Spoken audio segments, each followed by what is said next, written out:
Hello, my name is Rick Houston, and welcome to the Scene Vault Podcast, your source for all things NASCAR history. Presented by Las Vegas Motor Speedway, America's racing showplace. Then somebody put a beer bottle under Margaret's pillow. So when she pulled her bed back that night, Michael got called. I'm sure I got a lot of blame for it. I pushed it. We had a message, and Michelle pushed it, and it was, this is Dale Earnhardt, I need you to call me. So for the next 3 or 4 Michael, that ain't funny. Yeah. Well, actually, I called all my buddies here in Owensboro to see who was messing with me. I kept complaining about the motors, and Dale said, you just got to drive it, you know? And that's best. I did it best I could. They put money on me. I think I was, 200 to 1 or something, you know. So they put money on me. Everybody was coming to me after the race. Well, you won me a bunch of money today. So, well, that was pretty awesome. Did you get your cut? I did not. The day NASCAR and all of us associated in any way with NASCAR forget its past, that's the day we don't have any future. Well, Jeff, just to start off with, were David and Mark already racing by the time you started, or did the three of you jump into the deep end of the pool at about the same time? We started racing go-karts I think 8, and Mark was probably 13 or 14, and David was 14. So we all started racing really at the same time. Oval track, Mark was actually the first one to do it, and he was probably 17 or 18, and then a couple years later, I started oval track right out of high school. So, as far as the Busch Series, David was really the first one to get into it and get into it right with a quality ride. So, how much of you getting into racing was to keep up with your older brothers? Did you legitimately want to do it on your own? No, it's something they was doing. I had to do it. You know what I mean? So, Dave and Mark they're a year apart. So there was a big competition between them two throughout their youth and growing up. And I was just one sitting there watching them and trying to do the same thing they were doing. So I think we made each other better. I think what they could do, I thought I could do a little better, and vice versa. So without those two guys, I don't think I went through school thinking I'm going to be a race car driver or try to be a race car driver. I think we were just kind of going with the flow. My dad drag raced as we were growing up. We were helping him on his drag car. So once we got old enough, we all three drove that drag car a little bit, and that got us into we were go-kart racing at the time too, so that got us into round track racing. So if Mark and David were always competitive, being that close together, what was your role as a kid brother? Were you egging them on? I don't think I was. I mean, I don't really remember racing a lot of stuff. I mean, they were always in a different class in go-karts, so I was never really racing. The first really experience I got to race with them was probably in the Busch Series. Really? When we started here locally round track racing, they were in late model class, and I run a mini modified, so we were always in different classes, or I was, compared to them. So I think the Busch Series was probably the first time all three of us raced together. Now, you talked about going through high school and not necessarily thinking you were going to be a race car driver when you grew up or got out of school or whatever. Was there ever a plan to do anything else? I mean, did you want to be a doctor when you were in high school or whatever?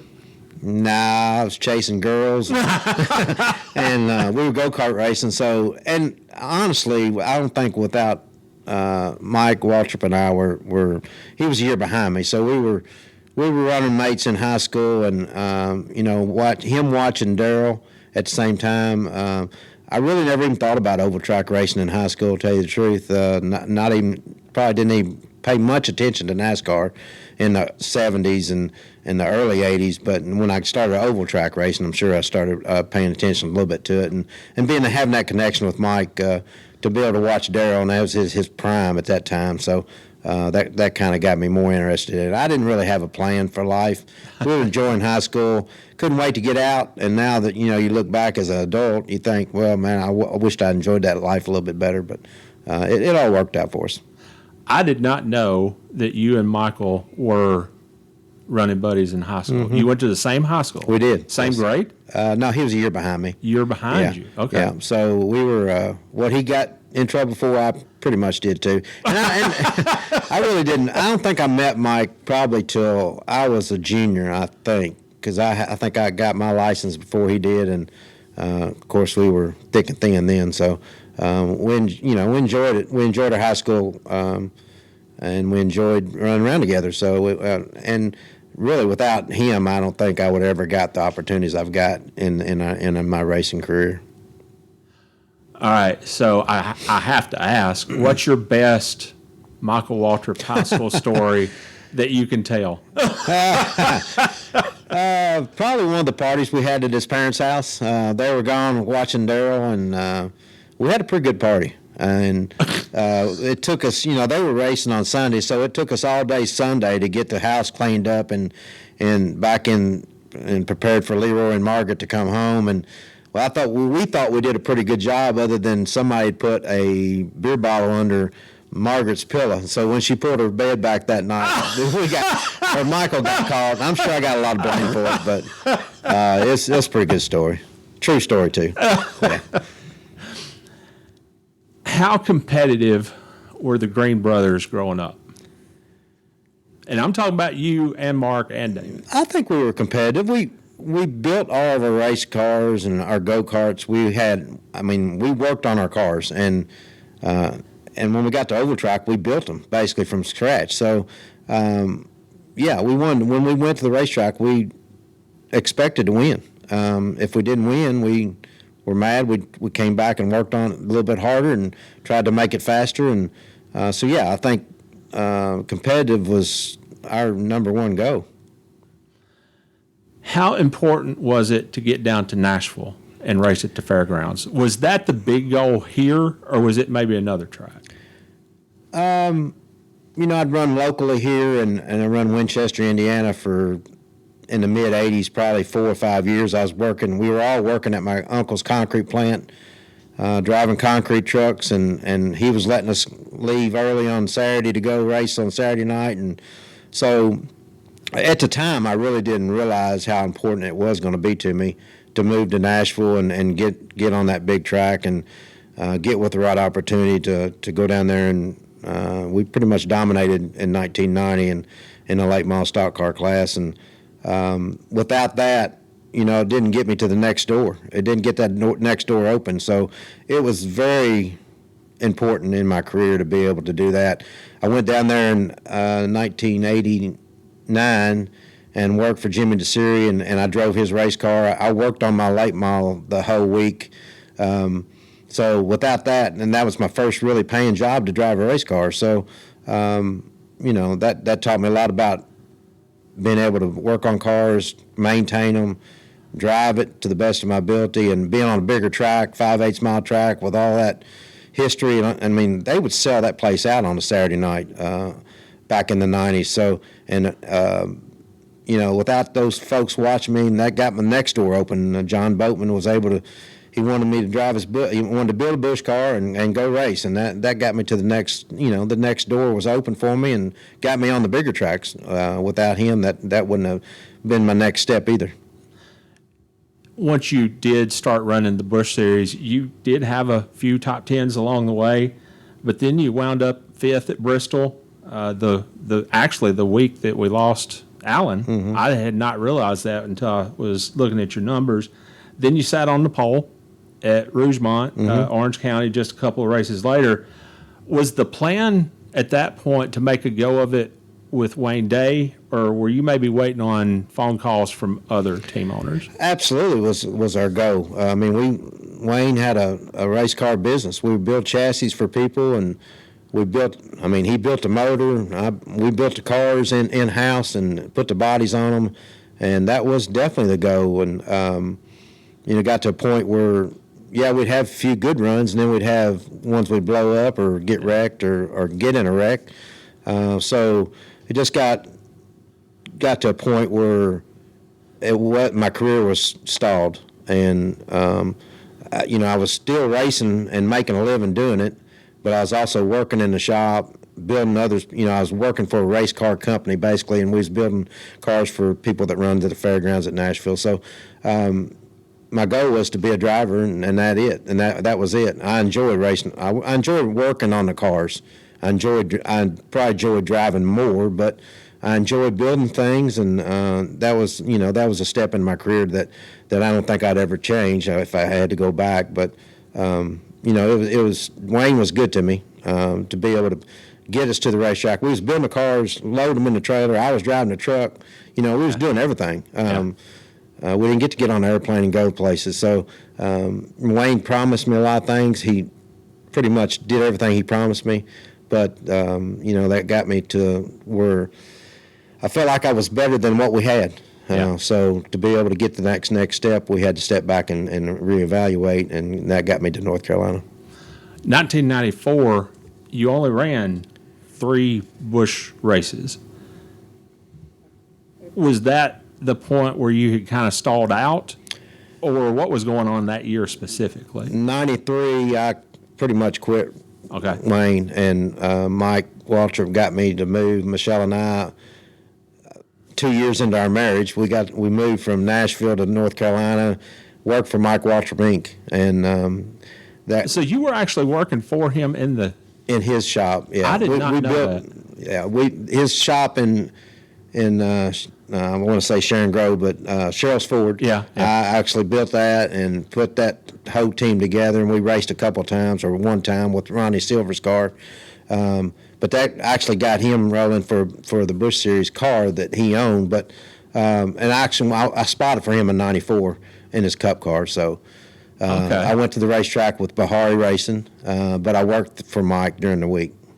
I did not know that. Yeah. So I basically quit Wayne Day. Yeah. Called Mike, and he said, "Come on." So we packed our stuff up and we lived in one of his houses in Cornelius, North Carolina, and that got us to North Carolina. Now, what was Michelle's reaction when you up and moved to North Carolina? Well, she knew how upset or aggravated I was at how my situation was going. So she was all about it. I mean, she signed up for it, and she knew when we married. I mean, we dated for 10 years, and so she saw all that stuff. She's been around forever since I started racing an oval track, and I think 80. Well, I graduated in 80, so around 80 is when I started running quarter mile here locally. So she's seen my whole career, and she's been the girl that's been behind me the whole time and pushed me through the next door when I probably wouldn't have done it, So she was all for it, all to go to North Carolina, and back then you had to live there to be able to, for one, to have a job, but it sure helped to be able to go to the race shop and help the guys or be around the guys that you were working for or driving for. So that was definitely the best thing I ever did. Awesome. So how did the deal with Dale Earnhardt Incorporated come about? Like I said, I was spotting for Mike in '94. I was spotting for him on his Cup car, and of course, him and Dale was best of buddies. And Dale was wanting to quit the Busch Series in '95, so Mike was pushing my name into the door, And I come home one afternoon from Mike's shop, and back then we had, telephone wires running in our house, and had a phone recorder or a telephone recorder. So I pushed. We had a message, and Michelle pushed it, and it was Dale. This is Dale Earnhardt. I need you to call me. So for the next 3 or 4 Michael, that ain't funny. Yeah. Well, actually, I called all my buddies here in Owensboro to see who was messing with me. But it did sound a lot like him, so I called him, and that's how that came about. But again, without Mike, I mean, we had so many run-ins on the racetrack when we was in the Cup Series, and without him, I would have never been able to get where I was and to be able to drive Dale Earnhardt for Dale Earnhardt Inc. basically, and it was something else. It was a time in my life that I'll never forget. How much did the two of you and Dale, talk about expectations going into that first year? Because I can't imagine the pressure of stepping into a black 3-car, any black 3-car. He did most of the talking. And again, I worked in the shop. We put on the bodies to those cars. We got our chassis from Ronnie Hopkins, but we put the bodies on. Fisher was doing our motors then, and yeah, I mean, I was young. I guess I was 30-some years old, but these days it's not young. But I didn't really think it was that much pressure. Tony Uri Sr., he really put a lot of pressure on me, which, I mean, if I'm not doing my job, I mean, I'm putting pressure on myself, you know what I mean? Yeah. So we had some good times, but we had some bad times too, you know what I mean? But I kept complaining about the motors, and Dale said, you just got to drive it, you know? And that's best. I did it best I could. When I left there, Steve Park came along, and the first thing I did was switch the motor program, and they were able to do it. And I felt like Dale didn't listen to me, you know what I mean? He was a driver, and yeah, he'd won a lot in that car, but I wasn't Dale Earnhardt, you know? Nobody's Dale Earnhardt. Yeah. So I didn't claim to be Dale Earnhardt, but it was a good time. I mean, I got a lot of fans out of that, and you know, Junior would come to me. He was working at a dealership, you know, changing oil, and we'd have to go up there on Sunday morning and straighten the rear clip on his late models, you know, and things like that. So I've seen Junior. We didn't know anything about racing, but wanted to learn, and that was the best thing about it, you know. He's a good guy, and he's still a good friend because of those days. You know, he's seen me in there working hard, and I saw him in there working hard too. So it was a special couple years for me. Now, this may be the most loaded question that I ask you. Who is the better hunter, you or Dale? I don't know. I'd say he's a pretty good shot. He got a lot of opportunities to go places, and I've had a lot of opportunities to go places. Richard Childress and I went to Mexico and Colorado and Montana and places like that. So he definitely enjoyed hunting. He had a farm there where we worked on our cars basically. And if he had something to ask you, he'd come get you and he said, "Come get in the truck, boy. Let's go." You know, and we'd ride around the farm there for a little while, and we'd talk about life. And I learned more. I think I learned as much about life and how to treat people and things like that I did as much as I did about racing from Dale. He was an intimidator at the racetrack, but he was just had a big heart, you know. He was a very good person. What was he like as a boss? You talked about going out in the truck and talking about life and all that. What was he like as a boss? Well, he knew what he wanted. He knew the results he wanted. I think he was a good boss. I think, you know, it's hard. I told myself when I left there that I try my darndest not to ever drive for another driver. You know what I mean? You know, I mean, he was the best there was, I think, ever will be. So he could do things in cars that 99% other people can't. And I tried my hardest to do that. But again, we were coming from him running 4, 5, 10 races a year to running a full season with 3 cars and four employees. So a lot of things changed in that situation more than just as much as the driver did. So he was a good boss. I loved it. They were good. They were good people. But again, it was a tough situation for anybody to step in to be able to drive that car. You talked about Tony Sr. And pressure or whatever. What was your relationship like with him?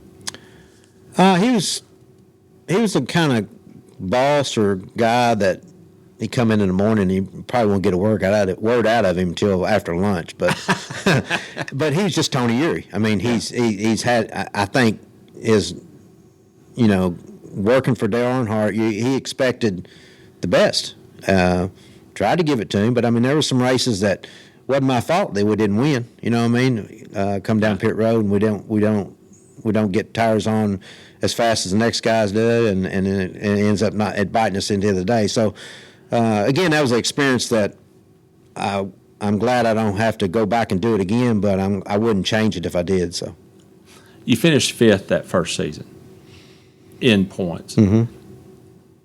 How satisfied with that were you?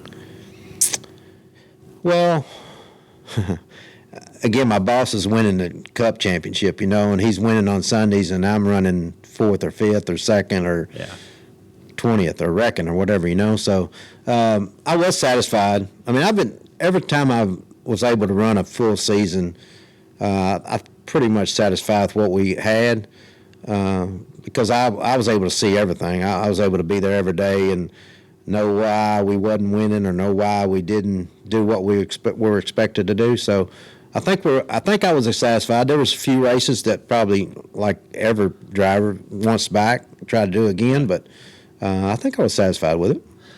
You ran DEI's first couple of Cup races in '96. What was the big picture? Were you and Dale talking Cup, or was that just a couple of Cup races to test the waters? Yeah, '96 was the best I remember. Was pretty much an up and down year. I mean, I think those guys kind of gave up on me. Halfway through the season, we ain't won yet, and I think we ended up finishing 4th in the points, so we had a decent season. But that same, they were in the process of building a Cup, the Cup building. So I don't remember my name ever being thrown up to be in the Cup car. Going back to '94, I had an opportunity to drive in the Cup Series for Junior Johnson in '95. So I had that opportunity. I raced, I think, back then Atlanta was the last race of the season. And I raced one of their cars at Atlanta, and we had a top 10 finish. I think I finished 11th or 12th. I started on pit road with like the last stop and under green, saying we would have been 7th or 8th. So that was on my mind. Dale Earnhardt called me wanting to drive his Busch car. That was on my mind. So I just didn't think and the reason I went with Earnhardt is I felt like that was a better opportunity, and I needed more experience before I went to the Cup car. So all that being said, I think that probably I wasn't even thinking about going to Cup Series. I wanted to win the Busch Series. I wanted to get all experience I could before I ever went over and tried to tackle that series. So Junior actually offered you a Cup ride. He did in the 11 car. Well, Bill Elliott was there. It would have been a different number, I'm sure, but Brett Bodine was there also. I think at that year, so it'd probably been his car, I would think. So, it's been too many years ago. I remember what number. Bill was leaving at the end of '94, so maybe it would have been Bill's car. Yeah, Bill's number. Mike Bean was there. Me and Mike were really good friends. That's actually how I met Harold Hawley. He crew chiefed the Cup car there at Atlanta, and all his Chad Little's Busch team was crewing the car. So that's how I met Harold. How difficult a decision was that? I mean, you got Junior Johnson on one hand, you got Dale Earnhardt on the other.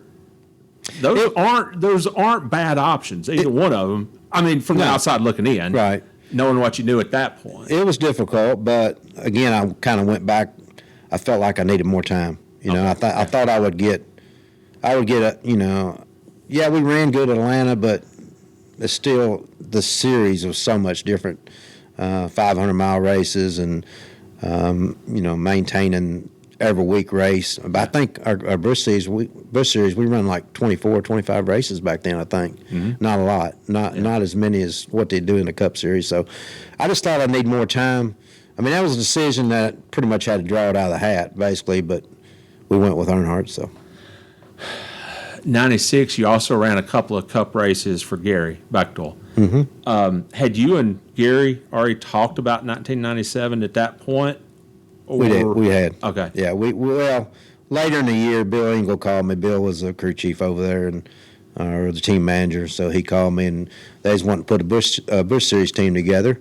I think Steve Grissom drove some for them, and they just wanted 2 teams. So Elliott Sadler was going to go over there too. So and 95 and 96 was great to me, but it was time to do something different, and it was just a great opportunity for me to go over there. I mean, they had Hendrick stuff, B&R motors, and I'd been complaining about motors for 2 years, so I was ready to go get something that would get after it. So that was a very good. I thought that was a right choice for me. So, and I'm not sure that I was expected to come back to Dale's after '96. So we didn't have a contract.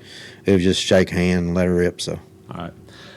Vegas, early 1997. You won from the pole. Mm-hmm. First race ever out there. Completely new experience. Tell me about that weekend. Well, I think a month before or so, they had a racing school out there. So we met, Elliot and myself went out there and run the track a little bit. And the biggest mistake I ever made is I got in one of those cars with Elliot and let him drive. I mean, he didn't do anything wrong, but I wasn't in control. So, but that was we went out there and basically did some testing, And What school was it? I think it's Richard Petty's school. I think. Really? I think I'm not. I'm not sure, Rick. But yeah. So anyway, that was I think we had a leg up on the guys. I mean, I qualified on the pole and he was second, and we had really good motors and really good cars, and track was a lot different then. So I think our motors really shined a lot more. So but. Went out there and got everything done. Wes Ward was the crew chief, and he had me dialed in, so was able to pull that and off. Old Dick Trickle run second. I remember that like it was yesterday, so It was pretty awesome. After everything that had happened earlier in your career with Wayne and then with Dale and everything and how that had turned out, what did it mean to you to make it to the top of the mountain at Vegas and win that race? Well, in my heart, in my head, I could do it every time I went to the racetrack. I don't care what. I feel like I can win. I'm kind of probably stepping ahead a little bit. Just those Nesquik days. Every time we rode in the gate, we knew we had an opportunity to win, and I think the competition did too. So I didn't, running second and third in that 3 car. I mean, in my mind, I felt like that we should have won. Without the circumstances on that particular day, So, it was a relief because I shut some people up, maybe, and so, it's something that Las Vegas, and being in Las Vegas too. I mean, I know a lot of people from Clarence Brew on that Brewco car. They put money on me. I think I was, I don't know, 200 to 1 or something, So they put money on me. Everybody was coming to me after the race. Well, you won me a bunch of money today, so well, that was pretty awesome. Did you get your cut? I did not, and I didn't bet on myself either. So, but a few weeks later, and that ride was going well for you. You were what, 4th, 5th in points? Second, I believe. Yeah, somewhere up in there. But a few weeks later, Robert Presley got cut loose, and you ended up with your first full-time Cup ride. Was that okay with you, or would you have preferred to stay in the Busch Series and see what you could get? Yeah, I didn't like it. Really? I didn't have no choice, but I didn't like it. I wanted to run. I mean, we were able to, be really, really competitive and be able to knock on the door for more wins that year and in the Busch Series. So it wasn't my choice, and Wes and those guys, they had me rolling in the Busch car, and actually Wes finally ended up coming over there and crew chief in the Cup car, which, I don't know. Cup's so much different, and people are different. The cars are different especially back then, and they are now for sure. But it just wasn't my choice, but really didn't have any opportunity. So any other opportunity, I didn't farm out to, and I had a contract, so. If I had, quit, I would be delegating that contract and end up not working anyway. So, but we had a few good runs, I think. Not too many, but a few, and we're able to have. I was making a living doing it, so I couldn't be too mad at them. Yeah. So that deal eventually went away. How did you get hooked up with Greg Pollux? Well, from Diamond Ridge, I laid in the pool for a few weeks, and then Felix called me. Felix Sabatas called me, and I took over that 46 car and drove it till I guess they shut. I can't remember if they shut it down or I think they must have got rid of me. But that was in '98, 98, right? Yeah.